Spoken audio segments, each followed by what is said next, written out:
आप सबको जय मसीह की प्रिय सुंदर सुबह की अवसर एक और बार परमेश्वर के चरणों में वचन के साथ आने के लिए परमेश्वर ने कृपा किया। इसके लिए मैं धन्यवाद देना चाहता हूं। देश विदेश से हमारी प्रार्थना में जुड़ने वाले तमाम हमारे भाई बहन बच्चे बुजुर्ग हर एक को मैं तहे दिल से धन्यवाद देना चाहता हूं।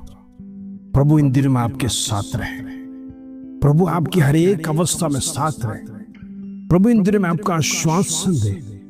लगातार परमेश्वर का वचन सुनने के लिए आप बड़ा दिल को दिखा रहे हैं, परमेश्वर उसके लिए समय निकालते हैं। जरूर परमेश्वर आपको आशीष देगा, क्योंकि वचन हमारे जीवन में इंपॉर्टेंट है, प्रार्थना हमारे जीवन में इंपॉर्टेंट है।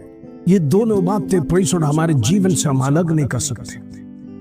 ये हमें परमेश्वर से जोड़ के रखता है। परमेश्वर हमारी प्रार्थना को जरूर सुनेगा।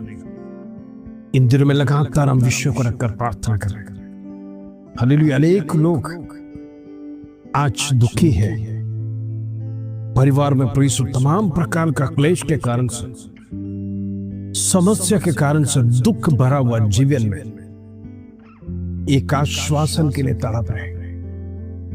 कई रातें बीत चुका, हम चैन से सोए नहीं कर आज अनेक परिवार में ऐसी अवस्था है। परमेश्वर लगातार हम सोचते हैं, परिवार का चैन को भंग करने वाला शैतान वो यही चाहता है, मसीह लोगों का यदि परिवार टूट जाएगा, वो बिखर जाएगा। परमेश्वर वो तोड़ने के लिए अनेक कोशिश करता है।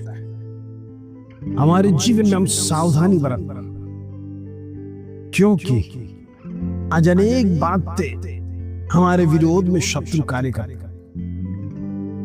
कई बार खिलाने पिलाने में शत्रु आपके परिवार में प्रवेश कर जाएगा, आपको पता भी नहीं लगेगा। आपके दुश्मन आपको खिला देगा, बड़ा प्रेम भाव से खिला देगा। याद रखना, जब हमारे अंदर आत्मिक शक्ति नहीं रहेगा, वो शक्ति हमारे ऊपर हावी हो जाता है। इसीलिए प्रार्थना और आत्मा में बढ़ते रहना, जिससे परमेश्वर की आत्मा आपको गाइड करेगा, ये लेना है ये नहीं लेना है। अगर आत्मा का गाइडेंस हमारे जीवन में नहीं रहेगा तो हम शत्रु के फंदे में पड़ सकते हैं। Praise the Lord. आज अनेक परिवार टूटने की तक पहुंच गया है, डाइवोर्स तक पहुंच गया है। परिवार टूटकर बिखर जाने का अवस्था आ गया। क्या करेगा समझ में नहीं आ रहा है। रोज लड़ाई, रोज झगड़े। परमेश्वर, हम देखते हैं एक वक्त का खाना भी हम चैन से खा नहीं सकते। कई बार इस प्रकार आप सोचोगे, इससे बेहतर होता कि जीवन को समाप्त कर दे। ऐसा जीवन जीकर क्या करना है? ये तो नरक से भी बुरा जीवन है। ये दुख का जीवन है, जिसमें कोई शांति नहीं, समाधान नहीं, समस्या पर समस्या लगातार बढ़ते जा रहे हैं। एक खत्म होगा तो दूसरा समस्या आकर खड़ा होता है। हम बार बार परमेश्वर से सवाल करते हैं, प्रभु मेरे जीवन में ही कष्ट क्यों? बार बार मेरे जीवन में समस्या क्यों आ रहा है? आज तक छुटकारा मिला नहीं। क्यों छुटकारा नहीं मिल रहा प्रभु? ऐसे क्या गलती है मेरे जीवन में जिससे अभी तक मेरी प्रार्थना का उत्तर नहीं आया? मैं लगातार अपने पति का विषय के लिए प्रार्थना करती हूँ, अभी तक छुटकारा नहीं है। मेरा लाइफ नरक समान हो गया है। मैं बच्चों के लिए प्रार्थना करती हूँ, उनका भविष्य सुधर जाए, वो बच्चे अच्छी तरह से प्रभु में बढ़ नहीं पाए, लेकिन अभी तक प्रार्थना सुना नहीं। आज आपने से कई लोगों का यही प्रीसोट समस्या और इस सवाल के साथ परमेश्वर के सन्निधि में पूछ रहे। प्रियो, ऐसी समस्या दाऊद के जीवन में भी आया है, आज आपके जीवन में भी आया है। Praise the Lord. कई बार परमेश्वर से प्रार्थना करने के समय पर प्रभु उत्तर नहीं देता है। हम तो उनके सामने कुछ भी नहीं है। Praise the Lord. दाऊद, आसाफ, ये लोग परमेश्वर का प्रेजेंस को फील करने वाले लोग थे। Praise the Lord. लगातार दिन प्रतिदिन परमेश्वर से बात करने वाले लोग, जरा सोचना, कई बार परमेश्वर उनकी प्रार्थना के सामने भी साइलेंट रह जाता है। इन दिनों में निराश नहीं होना, प्रभु जरूर उत्तर देगा, प्रभु जरूर प्रार्थना सुनेगा। आप मुझसे कई सवाल करते होंगे, कब सुनेगा, कब मेरे घर में उद्धार आएगा, कब मेरे जीवन में आश्वासन का दिन देखेगा। उम्र बीतता जा रहा है, आप प्रेज़ द लॉर्ड, ज्यादा साल बचे, ज्यादा साल है ही नहीं, टेंशन पे टेंशन, प्रेज़ द लॉर्ड, बच्चों की समस्या, बच्चों की चिंता, तमाम प्रकार का बोझ के साथ आज आप परमेश्वर के सन्निधि में आए, प्रभु से प्रार्थना करना, प्रभु हमारे से जो गलती हो तो क्षमा करना, लेकिन तू हमारी प्रार्थना को जरूर सुन। Praise the Lord.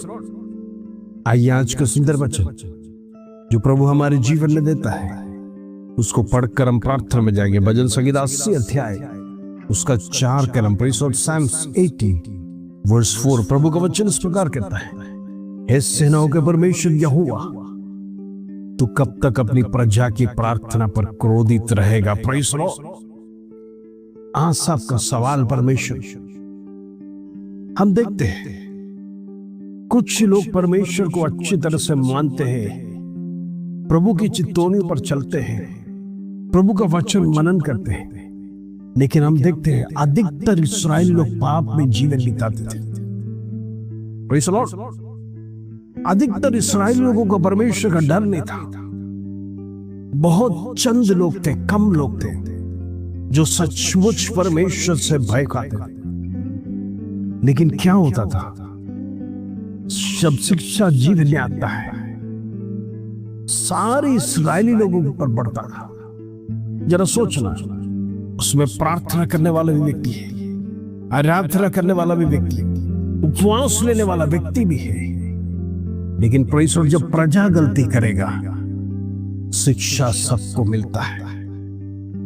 यही है जीवन। परमेश्वर इस्राएल की प्रार्थना सुनता नहीं था, क्योंकि वो लोग कुकर्म, गलत काम, गलत स्वभाव, द्वेष वाला, परमेश्वर को छोड़कर दूसरी आराधना करना, परमेश्वर को भूलकर, नियमों को उल्लंघन कर अपनी मनमानी में चलना। प्रभु के दास लोग कितना प्रार्थना करेंगे, कितना उपवास रखेंगे, कितना परमेश्वर से गिड़गिड़ाएंगे। इन लोगों को प्रेज़ द लॉर्ड, प्रभु के दास लोगों ने सुधार कर थक गया, सुधरते नहीं, अपनी मनमानी पे चलते। प्रेज़ द लॉर्ड, परमेश्वर का डर उनके जीवन से चला गया, जिससे प्रेज़ द लॉर्ड, प्रभु फिर उनकी प्रार्थना पर पर्दा डाल देता है। परमेश्वर क्रोधित हो गया कि आसा पूछता है, तो कब अपनी प्रजा की प्रार्थना को सुनेगा? आज यही सवाल हमारे मन में आता है। यदि हमारे घर में, परिवार में, समाज में, रिश्तेदार में कोई गलत काम करता है, सारे कुटुंब को उसका दंड मिलता है, प्रेज़ द लॉर्ड, और हम यही विचार करते, प्रभु ये व्यक्ति कब सुधरेगा, जिसका दंड हमें सबको मिलता है। हम प्रार्थना कर थक गए, अभी तक ये व्यक्ति में कोई चेंज नहीं हुआ, कोई बदलाव नहीं हुआ, और हम समझते उनका कारण दंड सभी परिवार के जनों को मिलता है। यही तो था इस्राएल लोगों की जीवन। करता कौन था और भुगतना दूसरों को पड़ता था। मैं आपसे कुछ कहना चाहता हूं, इन दिनों में प्रभु के सामने आंसू के साथ प्रार्थना करेंगे, प्रभु मेरा विषय पर दया कर, मेरा विषय पर छुटकारा दे, मैं निस्सहाय हूं, मुझे मदद करने वाला कोई नहीं, मेरे परिवार पर बड़ा आप समान बादल फटा हुआ है, मैं चाहता हूं ये बादल मेरे जीवन से चले जाए, ये दुख मेरे जीवन से चले जाए, मेरे जीवन में आश्वासन है। लगातार परमेश्वर के सन्निधि में प्रार्थना करना, प्रभु जरूर उत्तर देगा। हो सकता है परमेश्वर कुछ समय के लिए साइलेंट रहेगा, लेकिन प्रार्थना परमेश्वर जरूर सुनेगा। Praise the Lord. प्रभु किसी को निराश नहीं करता, प्रभु देखना चाहता है आप विश्वास में स्थिर रहते कि नहीं, इन दिनों में परमेश्वर के संधि में विश्वास रखे रहना। प्रार्थना को उत्तर परमेश्वर जरूर देगा। जिसको सुधारना है परमेश्वर उसे सुधारेगा, लेकिन आप प्रार्थना करना छोड़ना नहीं, आप थकना नहीं। आप ये नहीं विचार करना कि प्रभु मैं इतने साल से प्रार्थना कर रहा हूं, मैं थक चुका हूं, मैं अभी छोड़ रहा हूं, मैं गिव अप कर रहा हूं। नहीं प्रियो, जब तक सांस है प्रार्थना करते रहिए, क्योंकि वही एक शस्त्र हमारे लिए। Praise the Lord. हम नहीं जानते कौन सा साल, कितने साल के बाद, कौन सा महीने में जिस व्यक्ति की प्रार्थना कर रहे हैं वो बदल सकता है। परमेश्वर आपकी पेशेंस को भी मापना चाहता है। इन दिनों में प्रार्थना में बने रहिए, प्रभु जरूर छुटकारा देगा। आइए हम प्रार्थना करिए। पिता परमेश्वर धन्यवाद, आज का सुंदर सुबह देखने के लिए कृपा किया। आज अनेक लोग दुख के साथ, वेदना के साथ, बीमारी के साथ, कर्ज के साथ प्रभु तेरे चरणों में मैं प्रार्थना करना चाहता हूँ। उनके बंधन टूटने पाए, उनके जीवन की समस्या दूर होने पाए, उनकी जीवन की निराशा दूर होने पाए, उनका जीवन का दुख दूर होने पाए, बीमारी खत्म होने पाए, कर्जा समाप्त होने पाए। इन दिनों में सारे निराशा प्रभु तेरे चरणों में रखते हैं। कालवरी क्रूस पर प्रभु तूने शत्रु को हराया है। प्रभु तू हरा दे, हमारा विषय को हरा दे। परमेश्वर शत्रु हमारे पर विजय प्राप्त करने ना पाए, विजय प्राप्त करने ना पाए। यीशु के नाम से बड़ी चमत्कार होने के लिए प्रार्थना करते हैं। होने दे प्रभु धन्यवाद, आदर महिमा जलाल तुझे देते हैं। छोटी सी प्रार्थना प्रभु यीशु मसीह के नाम से मांगते हैं, सुनो और ग्रहण कर पिता। आमीन आमीन। प्रभु आप सबको आशीष दे। जय मसीह।